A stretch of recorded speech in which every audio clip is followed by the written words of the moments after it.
حضرت داؤد علیہ السلام کی قوم کے 70,000 افراد سمندر کنارے ایلا نامی بستی میں رہا کرتے تھے۔ ان لوگوں کو اللہ رب العزت نے ہزاروں نعمتوں سے نوازا تھا، لیکن جب راحت و سکون آیا تو وہ اللہ کی عبادت سے غافل ہو گئے اور اللہ کی مخلوقات پر ظلم کرنا شروع کر دیا۔ تو یوں اللہ رب العزت نے انہیں آزمائش میں ڈالا اور حکم دیا کہ ہفتے میں ایک دن، ہفتے کے دن وہ شکار نہ کریں۔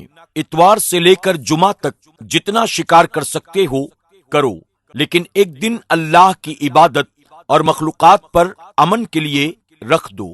یوں اللہ رب العزت نے اس قوم کا امتحان لینا شروع کر دیا۔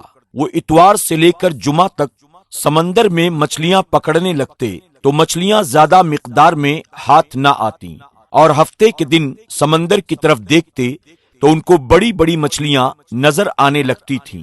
ان لوگوں میں سے ایک شخص کو شیطان نے ورگلایا کہ تم لوگ پریشان کیوں ہوتے ہو؟ میری بتائی ترکیب پر عمل کرو، تم شکار سے کبھی بھی محروم نہیں رہو گے۔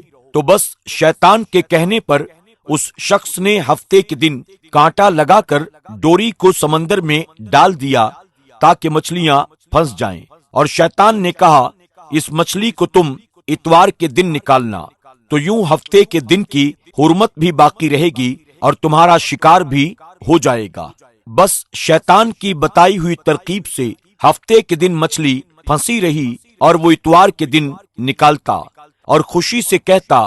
جب آس پاس کے لوگوں نے پوچھا، ان کو بھی یہ ترکیب بتانے لگا، اور یوں اس قوم کے کچھ لوگ ہفتے کے دن سمندر میں مچھلی پکڑنے کے لیے جال پھینکتے اور اتوار کے دن اسے نکال لیتے، اور کچھ لوگوں نے تو سمندر سے نالیاں نکالی اور چھوٹے چھوٹے تالاب بنا دیے تاکہ ہفتے کے دن جب مچھلیاں یہاں سے گزریں تو ان تالاب میں پھنس جائیں، اور ہم اتوار کو ان مچھلیوں کو نکال کر پکا کر کھائیں گے۔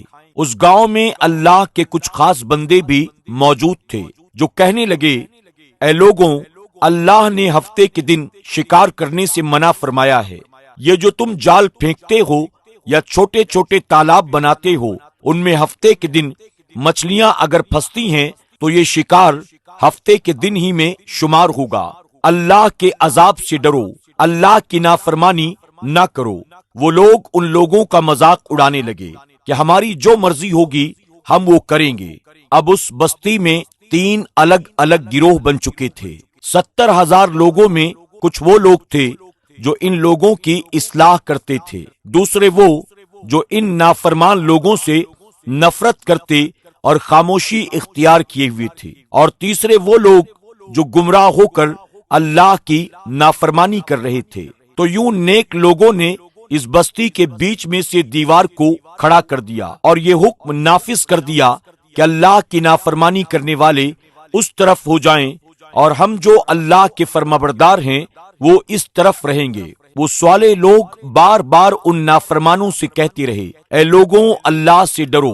قوم سمود، قوم لوط کا جو حشر ہوا اسے یاد کرو، اللہ کی نافرمانی نہ کرو ورنہ تم پر بھی اللہ کا عذاب آئے گا۔ وہ سارے نافرمان جن کی تعداد تقریباً 12,000 تھی، وہ سب کے سب ہنستے رہے کہ یہ تو سب کتابی باتیں ہیں، ہم پر کوئی عذاب نہیں آئے گا۔ بس جیسے ہی وہ گروہ 2 حصوں میں تقسیم ہو گیا، ایک وہ جو اللہ کے فرمانبردار بندے اور ایک وہ جو اللہ کے نافرمان بندے تھے، وہ نافرمان پوری رات ہنستے رہے، ان نیک لوگوں کا مذاق اڑاتے رہے، اور دوسرے وہ جو اللہ کے خاص بندے دیوار کے اس طرف اللہ سے معافی تلافی کرتے رہے۔ بس جیسے ہی صبح ہوئی وہ نیک صالح انسان اٹھے، انہوں نے محسوس کیا کہ دیوار کے اس طرف سے کسی انسان کی آواز نہیں آ رہی ہے۔ جب ان لوگوں نے دیوار کے اس طرف جا کر دیکھا تو دیکھا کہ دیوار کے اس طرف رہنے والے تمام لوگوں کی شکلیں بندروں کی شکل میں تبدیل ہو گئی ہے، اور وہ سب کے سب بندروں جیسی حرکتیں بھی کر رہے ہیں۔ وہ صالح لوگ جو دیوار کے اس طرف بندروں کو دیکھ رہے تھے، ان میں سے بہت سے لوگ ان کے اپنے رشتہ دار بھی تھے، جنہیں ان کے کپڑوں کی وجہ سے ان صالح لوگوں نے پہچان لیا۔ یہ اللہ کی بارگاہ میں رو رو کر ان کے لیے معافی مانگنے لگے، لیکن جب اللہ کا عذاب آتا ہے تو اس عذاب سے گناہگاروں کو کوئی نہیں بچا سکتا۔ وہ 12,000 لوگ جن کی شکلیں بندروں کی شکل میں تبدیل ہو چکی تھی، یہ کچھ بھی کھا پی نہیں سکتے تھے، اور یوں 3 دن بعد وہ اس عذاب میں آ کر فنا ہو گئے۔ بے شک ان لوگوں کو اللہ پسند نہیں کرتا جو اللہ کی نافرمانی کرتے ہیں۔ اے اللہ ہم سب کو اپنی نافرمانی سے بچا اور اپنے فرمانبردار بندوں میں ہم سب کو شامل فرما، آمین یا رب العالمین۔ پیارا دین کی سبھی پوسٹ کی نوٹیفیکیشن کے لیے ہمارے پیج پر فالو بٹن پر کلک کر کے مینج فالو سیٹنگ پر کلک کر کے نیو فیڈ کے ڈیفالٹ پر جا کر فیورٹ پر کلک کر دیں تاکہ ہماری ایک بھی ویڈیو مس نہ ہو۔